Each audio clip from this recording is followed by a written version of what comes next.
ವೀಕ್ಷಕರೇ ನಮಸ್ಕಾರ.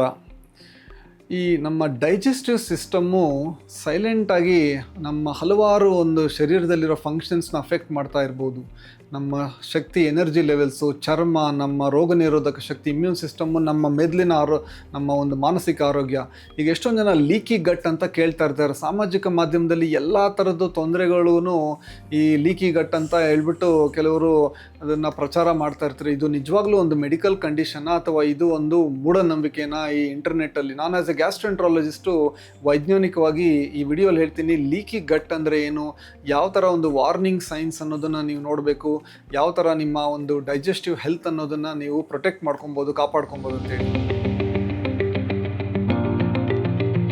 ಈಗ ಈ ಲೀಕಿ ಗಟ್ ಅಂತ ಸುಮಾರು ಜನ ಕೇಳ್ತಾ ಇರ್ತಾರೆ. ಅಂದರೆ ನಮ್ಮ ಕರಳು ಈಗ ಅದೊಂದು ಟ್ಯೂಬ್ ಅಲ್ಲ, ಬರೀ ಫುಡ್ಡು ವೇಸ್ಟ್ನ ಟ್ರಾನ್ಸ್ಪೋರ್ಟ್ ಮಾಡೋಕ್ಕೆ. ಅದೊಂಥರ ಹೈಲಿ ಇಂಟೆಲಿಜೆಂಟ್ ಒಂದು ಸೆಕ್ಯೂರಿಟಿ ಬ್ಯಾರಿಯರ್ ಗೇಟ್ ಥರ ಅಂದ್ಕೊಳ್ಳಿ. ಈಗ ಒಂದು ಗೋಡೆ ಅಂದ್ಕೊಳ್ಳಿ, ಎಲ್ಲ ಸಾವಿರಾರು ಇಟ್ಟಿಗೆ ಇರೋ ಅಂಥ ಗೋಡೆ, ಅದಕ್ಕೆ ಜಾಯ್ನಿಂಗ್ ಇರ್ತಾವಲ್ಲ, ಅದನ್ನು ಜಂಕ್ಷನ್ಸ್ ಅಂತ ನಮ್ಮ ಇಂಟೆಸ್ಟೈನು ಕರಳಲ್ಲೂ ಇರುತ್ತೆ. ಈ ಟೈಟ್ ಜಂಕ್ಷನ್ಸ್ ಅಂತ ಕರಿತೀವಿ.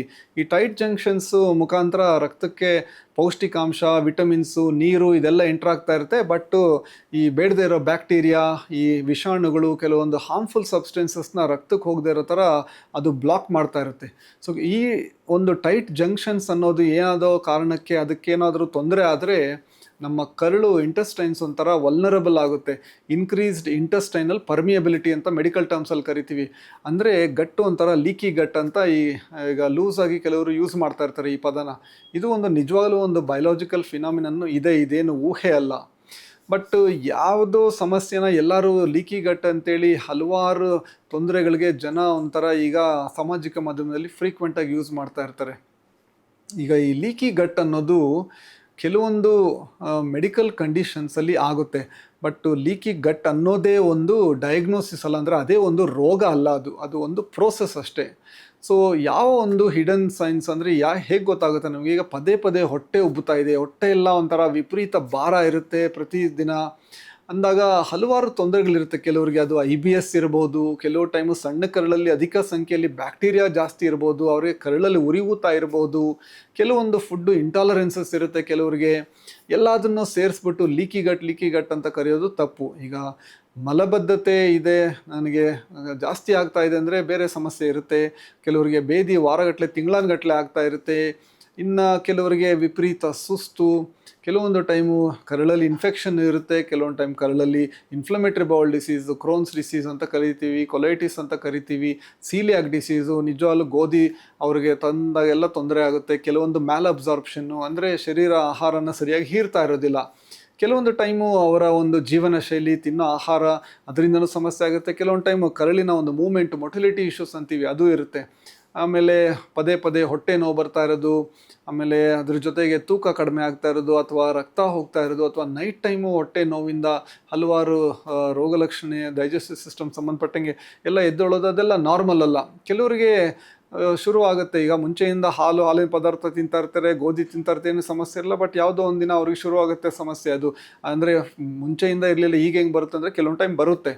ಸೊ ಎಲ್ಲದಕ್ಕೂ ಲೀಕಿ ಗಟ್ ಅಂತ ಹೇಳಲಿಕ್ಕಲ್ಲ. ಕೆಲವೊಂದು ಟೈಮ್ ಅವ್ರಿಗೆ ಏನೋ ಒಂದು ಎನ್ಸೈಮ್ ಡಿಫಿಷಿಯನ್ಸೀಸ್ ಇರುತ್ತೆ, ಕೊರತೆ ಇರುತ್ತೆ ಬಾಡಿಲಿ. ಕೆಲವೊಂದು ಫುಡ್ ನಿಜವಾಗ್ಲೂ ಅವ್ರಿಗೆ ತೊಂದರೆ ಕೊಡ್ತಾ ಇರುತ್ತೆ, ಅಲರ್ಜೀಸ್ ಥರ. ಇನ್ನು ಕೆಲವೊಂದು ಟೈಮ್ ಫಂಕ್ಷನಲ್ ಗಟ್ ಡಿಸಾರ್ಡರ್ ಅಂದರೆ ಒಳಗಡೆ ಎಲ್ಲ ನಾರ್ಮಲ್ ಇರುತ್ತೆ, ಬಟ್ ಒಂದು ಕರಳು ಅನ್ನೋದು ಅದೊಂಥರ ಸರಿಯಾಗಿ ನಾರ್ಮಲಾಗಿ ಕೆಲಸ ಮಾಡ್ತಾ ಇರೋದಿಲ್ಲ. ಸೊ ಡೈಜೆಷನ್ ಸರಿ ಇಲ್ಲ ಅಂದಾಗ ಹಲವಾರು ಪೌಷ್ಟಿಕಾಂಶ ಒಂದು ಕೊರತೆ ಬರುತ್ತೆ. ಐರನ್ ಆಗಿರ್ಬೋದು, B12 ಆಗಿರ್ಬೋದು, ಕೆಲವೊಂದು ಟೈಮು ವಿಟಮಿನ್ D ಆಗಿರ್ಬೋದು.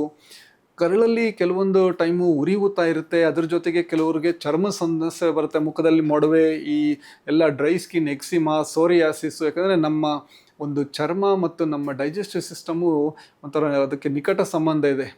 ಸೊ ಕೆಲವೊಂದು ಟೈಮ್ ಚರ್ಮದ ಪ್ರಾಬ್ಲಮ್ಸೇ ಸಪ್ರೇಟ್ ಇರ್ತವೆ. ಸೊ ಯಾರು ಚರ್ಮ ಸಮಸ್ಯೆ ಇದೆ ಅವರಿಗೆಲ್ಲ ಲೀಕಿ ಗಟ್ ಇದೆ ಅಂತಲ್ಲ. ಕೆಲವ್ರಿಗೆ ಜೆನ್ಯೂನ್ ಆಗಿ ಲೀಕಿ ಗಟ್ಟು ರಿಸ್ಕ್ ಅನ್ನೋದಿರುತ್ತೆ. ಯಾರಿಗೆ ಕೆಲವೊಂದು ಕಂಡೀಷನ್ಸ್ ಇರುತ್ತೆ. ಈಗ ಈ ಕ್ರೋನ್ಸ್ ಡಿಸೀಸ್ ಅಂತ ಹೇಳಿದೆ, ಅದು ಒಂದು ಕ್ರಾನಿಕ್ ಡಿಸೀಸು. ಮಧುಮೇಹ ಮತ್ತು ಈ BP ಥರ ಒಂಥರ ಲಾಂಗ್ ಟರ್ಮ್ ಡಿಸೀಸ್. ಅದು ಕರಳಲ್ಲಿ ಉರಿಯೂತ ಇರುತ್ತೆ, ಎಲ್ಲ ಥರ ಅಲ್ಸರ್ಸು, ಕರಳೆಲ್ಲ ಒಂಥರ ಹುಣ್ಣಾಗಿರುತ್ತೆ. ಕೆಲವರಿಗೆ ನಿಜವಾಗ್ಲೂ ಗೋಧಿ ತಿಂದ ತಕ್ಷಣ ಒಳಗಡೆ ಅದು ಡ್ಯಾಮೇಜ್ ಆಗ್ತಾ ಇರುತ್ತೆ, ಗ್ಲೂಟೆನ್ ಅಲರ್ಜಿ, ಸೀಲಿಯಾಕ್ ಡಿಸೀಸ್ ಅಂತೀವಿ. ಇನ್ನು ಕೆಲವೊಂದು ಟೈಮು ಇನ್ಫೆಕ್ಷನ್ಸ್ ಇರುತ್ತೆ ನಮ್ಮ ಕರಳಲ್ಲಿ, ಸಣ್ಣ ಕರಳಲ್ಲೆಲ್ಲ GRDiasis ಅಂತೀವಿ. ಲಾಂಗ್ ಟರ್ಮು ಪೇಯ್ನ್ ಕಿಲ್ಲರ್ಸು ಅದೆಲ್ಲ ಹಲವಾರು ಥರದ್ದು ನೋವಿಗೆ ಅಂತ ಮದ್ದು ತೊಗೊತಾ ಇರ್ತಾರೆ. ಮದ್ಯಪಾನ ರೆಗ್ಯುಲರಾಗಿ ತೊಗೊಳ್ಳೋದು, ಒತ್ತಡ, ಮಾನಸಿಕ ಒತ್ತಡ ಜಾಸ್ತಿ, ಡಯಟ್ ಒಳ್ಳೆ ಆಹಾರ ಇರೋದಿಲ್ಲ, ಇಂಥವೆಲ್ಲ ಈ ಲೀಕಿ ಗಟ್ ಅನ್ನೋದಕ್ಕೆ ಒಂದು ಕಾರಣವೂ ಆಗುತ್ತೆ. ಸೊ ಕೆಲವೊಂದು ಮೂಢನಂಬಿಕೆಗಳು, ಈಗ ಎಲ್ಲ ಥರದ್ದು ರೋಗ ನಮಗೆ ಲೀಕಿ ಗಟ್ಟಿಂದ ಆಗುತ್ತೆ ಅನ್ಕೊತಾ ಇರ್ತಾರೆ. ಎಷ್ಟೊಂದು ಉರಿ ಊತ ಇಂಥದ್ರಿಂದ ಆಗುತ್ತೆ, ಹಾಗಂತೇಳ್ಬಿಟ್ಟು ಎಲ್ಲರಿಗೂ ಲೀಕಿ ಗಟ್ ಇದೆ ಅಂತಲ್ಲ, ಅದಕ್ಕೆ ಯಾವುದೇ ರೀತಿಯ ವೈಜ್ಞಾನಿಕವಾಗಿ ಒಂದು ಎವಿಡೆನ್ಸ್ ಇಲ್ಲ. ಎರಡನೇದು, ಈ ಹಲವಾರು ಏನೇನೋ blood test, allergy test, home sample kits ಅಂತೆಲ್ಲ ಆನ್ಲೈನ್ ಮುಖಾಂತರ ಎಲ್ಲ ಮಾರ್ತಾ ಇರ್ತಾರೆ. ಇದನ್ನ ತಗೊಳ್ಳಿ, ನಿಮಗೆ ಲೀಕಿ ಗಟ್ ಇದೆಯಾ ಇಲ್ವಾ ಅಂತ ಹೇಳ್ತೀವಂತ. ಆ ಥರ widely accepted routine clinical test ಅನ್ನೋದು ಯಾವುದೂ ಇಲ್ಲ ಲೀಕಿ ಗಟ್ ಅನ್ನೋ ಒಂದು ಇದಕ್ಕೆ. ಸೊ ಇದು ನೀವು ಸ್ವಲ್ಪ ಕೇರ್ಫುಲ್ ಆಗಿರ್ಬೇಕಂದ್ರೆ ಹಲವಾರು ಪ್ರಾಡಕ್ಟ್ಸ್ ಮಾರ್ತಾ ಇದ್ದಾರೆ ಈಗ. ಈ ಮೂರನೇ ಒಂದು ಮೂಢನಂಬಿಕೆ ಅಂದರೆ ಕೆಲವೊಂದು ಈ ಪ್ರೋಬಯೋಟಿಕ್ ಸಪ್ಲಿಮೆಂಟ್ಸು, ಹಲವಾರು ಥರದ್ದು ಮಿಕ್ಸ್ಚರ್ ಆಫ್ ವಿಟಮಿನ್ ಸಪ್ಲಿಮೆಂಟ್ಸ್ನೆಲ್ಲ ನಿಮಗೋಸ್ಕರ ಕಸ್ಟಮೈಸ್ ಮಾಡಿದ್ದೀವಿ, ಲೀಕಿ ಗಟ್ನ ಕ್ಯೂರ್ ಮಾಡುತ್ತೆ ಅಂತೇಳಿ ಹಲವಾರು ಥರದ್ದೆಲ್ಲ ಅಗ್ರೆಸಿವ್ ಆಗಿ ಮಾರ್ಕೆಟಿಂಗ್ ಮಾಡ್ತಾ ಇರ್ತಾರೆ. ಸೊ ಅದಕ್ಕೆ ಯಾವುದೇ ರೀತಿಯ ಸೈಂಟಿಫಿಕ್ಕು ಒಂದು ಪ್ರೂಫ್ ಅನ್ನೋದಿರೋದಿಲ್ಲ.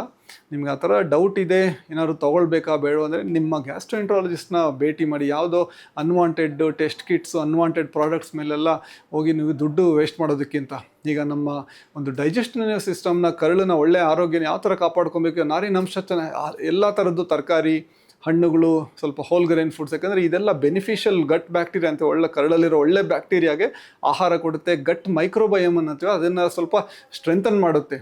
ಈಗ ಡೈಲಿ 1 ಕಪ್ಪು ಮೊಸರು, 1 ಕಪ್ಪು ಮಜ್ಜಿಗೆ, ಆಮೇಲೆ ಈ ಯೋಗರ್ಟು, ಈ ಫರ್ಮೆಂಟೆಡ್ ಫುಡ್ಸು, ಸ್ವಲ್ಪ ಇಡ್ಲಿ, ದೋಸೆ, ಸ್ವಲ್ಪ ಮಟ್ಟಿಗೆ ಉಪ್ಪಿನಕಾಯಿ, ಯಾಕಂದರೆ ಈ ಫರ್ಮೆಂಟೆಡ್ ಫುಡ್ಸ್ ಎಲ್ಲ ನಮ್ಮ ಒಂದು ಕರಳಲ್ಲಿರೋ ಒಳ್ಳೆ ಒಂದು ಬ್ಯಾಕ್ಟೀರಿಯಾಗೆ ಅದಕ್ಕೂ ಒಂಥರ ಆಹಾರ ಕೊಟ್ಟಂಗೆ. ಅನ್ನೆಸರಿಗೆ ಆ್ಯಂಟಿಬಯೋಟಿಕ್ಸ್ ಎಲ್ಲ ತಗೊಳಕ್ಕೆ ಹೋಗಬೇಡಿ. ಜಾಸ್ತಿ ಆ್ಯಂಟಿಬಯೋಟಿಕ್ಸು ಸಣ್ಣ ಪುಟ್ಟದಕ್ಕೆಲ್ಲ ತೊಗೊಂಡ್ರೆ ಕರಳಿನ ಆರೋಗ್ಯನೂ ಹಾಳಾಗುತ್ತೆ. ರೆಗ್ಯುಲರ್ ಎಕ್ಸಸೈಸ್, ವ್ಯಾಯಾಮ ಅನ್ನೋದು ಡೈಜೆಷನ್ನು, ನಮ್ಮ ಓವರಾಲ್ ಗಟ್ ಹೆಲ್ತ್ನ ಇಂಪ್ರೂವ್ ಮಾಡುತ್ತೆ. ಒಂದು 7 ಅವರ್ ನಿದ್ದೆ ಅನ್ನೋದಿದ್ರೆ ನಮ್ಮ ಗಟ್ಟು, ನಮ್ಮ ಡೈಜೆಸ್ಟಿವ್ ಸಿಸ್ಟಮು ಚೆನ್ನಾಗಿ ಕೆಲಸ ಮಾಡುತ್ತೆ, ರೋಗ ನಿರೋಧಕ ಶಕ್ತಿನೂ ಇಂಪ್ರೂವ್ ಆಗುತ್ತೆ. ಆದಷ್ಟು ಜಂಕ್ ಫುಡ್ಸು, ಸಕ್ಕರೆ ಅಂಶ ಅನ್ನೋದು ಆದಷ್ಟು ಕಟ್ ಮಾಡಿ, ಫ್ರೈಡ್ ಐಟಮ್ಸ್ ಅನ್ನೋದನ್ನು ಯಾವಾಗ ಅಪರೂಪಕ್ಕೆ ಇಟ್ಕೊಳ್ಳಿ. ಸೊ ಇಂಥವೆಲ್ಲ ಮಾಡಿದಾಗ ನಿಮ್ಮ ಓವರಾಲ್ ಕರಳಿನ ಆರೋಗ್ಯ ಅನ್ನೋದೇನಿದೆ ಅದೆಲ್ಲ ಇಂಪ್ರೂವ್ ಆಗ್ತಾ ಇರುತ್ತೆ. But symptoms, digestive symptoms repetitive ಆಗಿದೆ ಅಂದಾಗ ಕೆಲವೊಂದು ಟೈಮು ಇಗ್ನೋರ್ ಮಾಡಿದ್ರೆ ಏನಾಗುತ್ತೆ, ನಿರ್ಲಕ್ಷ್ಯ ಮಾಡಿದ್ರೆ ಅದರಿಂದ ಕಾಂಪ್ಲಿಕೇಶನ್ಸ್ ಆಗುತ್ತೆ. ಈಗ ಎಷ್ಟೊಂದು ಸರಿ ನೋಡ್ತೀವಿ, ಕೆಲವರಿಗೆ ಕ್ರೋನ್ಸ್ ಡಿಸೀಸ್, ಅಲ್ಸರೇಟಿವ್ ಕೊಲೈಟಿಸ್ ಎಲ್ಲ ಇಗ್ನೋರ್ ಮಾಡಿಕೊಂಡು ಬಂದಿರ್ತಾರೆ. ಕೆಲವೊಂದು ಟೈಮು ಕರಳಿನ ಕ್ಯಾನ್ಸರು, ಲಿವರ್ ಡ್ಯಾಮೇಜು, ಪ್ಯಾಂಕ್ರೆಟೈಟಿಸು, ಇಂಥವೆಲ್ಲ. ಇಂಟರ್ನೆಟ್ಟು, ಸಾಮಾಜಿಕ ಮಾಧ್ಯಮದಲ್ಲಿ ಎಲ್ಲ ಥರದ್ದು ರೋಗ ಲಕ್ಷಣನೂ ಲೀಕಿ ಗಟ್ ಅದು ಇದಂತ ಹೇಳ್ತಾರೆ. ಬಟ್ ರಿಯಲ್ ಲೈಫಲ್ಲಿ ಆ ಥರ ಇರೋದಿಲ್ಲ. ಹೌದು, ನಿಜವಾಗ್ಲೂ ಲೀಕಿ ಗಟ್ ಅನ್ನೋದು ಒಂದು ರಿಯಲ್ ಬಯೋಲಾಜಿಕಲ್ ಪ್ರೋಸೆಸ್, ಅದೇನು ಊಹೆ ಅಲ್ಲ. ಬಟ್ ರಿಪೀಟೇಟಿವ್ ಆಗಿ ನಮ್ಮ ಒಂದು ಗ್ಯಾಸ್ಟ್ರೋ ಇಂಟೆಸ್ಟೈನಲ್ ಇಶ್ಯೂಸು, ಹೊಟ್ಟೆಗೆ ಸಂಬಂಧಪಟ್ಟಿರೋ ಅಂಥ ರೋಗ ಲಕ್ಷಣ ಪದೇ ಪದೇ ಇದೆ ಅಂದಾಗ ಸುಮ್ಮನೆ ಏನೋ ನೀವೇ ಸೆಲ್ಫ್ ಡಯಾಗ್ನೋಸ್ ಮಾಡ್ಕೊಂಡು ನನಗೆ ಲೀಕಿ ಗಟ್ ಇರ್ಬೋದು, ಇನ್ನೊಂದಿರ್ಬೋದು, ಮತ್ತೊಂದಿರ್ಬೋದು ಅಂತ ಯಾವ್ಯಾವುದೋ ತಗೊಳ್ಳೋದಕ್ಕಿಂತ ನಿಮ್ಮ ನಿಯರೆಸ್ಟ್ ಗ್ಯಾಸ್ಟ್ರೋ ಎಂಟ್ರಾಲಜಿಸ್ಟ್ ಹತ್ರ ಒಂದು ಸಾರಿ ಚೆಕಪ್ ಮಾಡಿಸ್ಕೊಳ್ಳಿ. ಧನ್ಯವಾದ.